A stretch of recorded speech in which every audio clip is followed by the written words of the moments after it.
السلام عليكم ورحمة الله وبركاته. أنا اسمي عمران هروي من المغرب، عمري 9 سنوات، من منصة قرآني دورة أمس.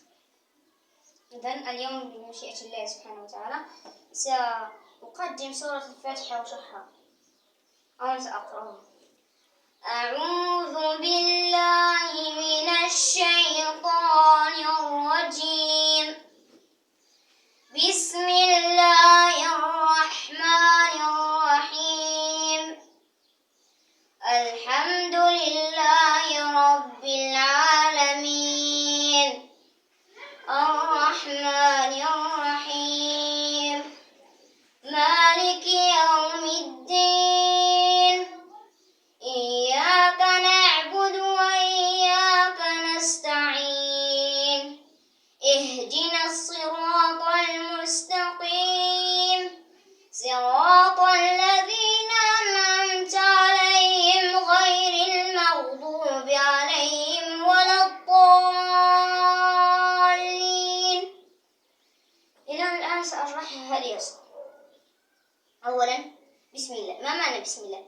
أي عندما نريد أن ندخل إلى البيت أو نخرج منه أو ندخل إلى الخلاء، أو كل ما نريد أن نفعل علينا أن نقول بسم الله، أي نتبرك باسم الله عز وجل. الرحمن الرحيم، أي الله سبحانه وتعالى يخبرنا بأنه اسمه الرحمن، أي رحمن في ذاته، يحب أن يرحمك. الرحيم أي الذي يوصل الرحمة إلى عباده.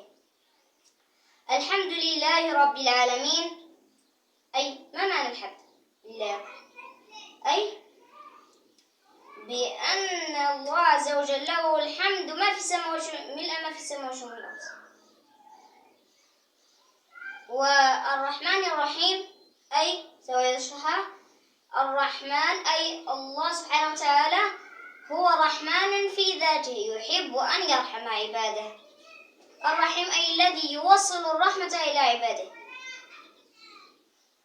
مالك يوم الدين أي الذي يمتلك هذا اليوم، وهو يوم القيامة ويوم الجزاء، وله أسماء كثيرة. أي الله سبحانه وتعالى إذا أمر ذلك الإنسان أن يتكلم فسيتكلم، وإن لم يأمر سبحانه بل لا أحد أن يتكلم فلا يستطيع أحد أن يتكلم. مالك يوم الدين، إياك نستعين، أي يا رب، يا غفور، يا رحيم، يا تواب، يا خالق السماوات والأرض. لو نذكر الله سبحانه وتعالى بصفاته الجميلة، أي نحن نعبد إياك ولا نعبد غيرك، ولا نصلي لغيرك، ولا نزكي لغيرك، ولا أي عبادة نفعل إليك أنت يا الله. وهذا هو الإخلاص، أن تعبد الله عز وجل وحده ولا تعبد غيره.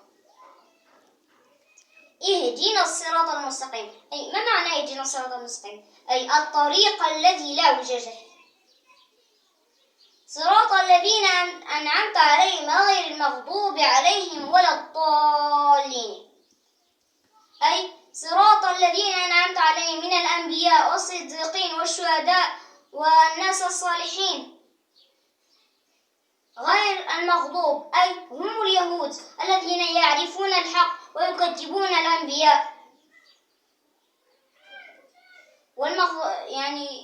صراط الذين أنعمت عليهم غير المغضوب عليهم ولا الضالين. من هم الضالين؟ هم النصارى الذين يعرفون الحق ويضلوا عليه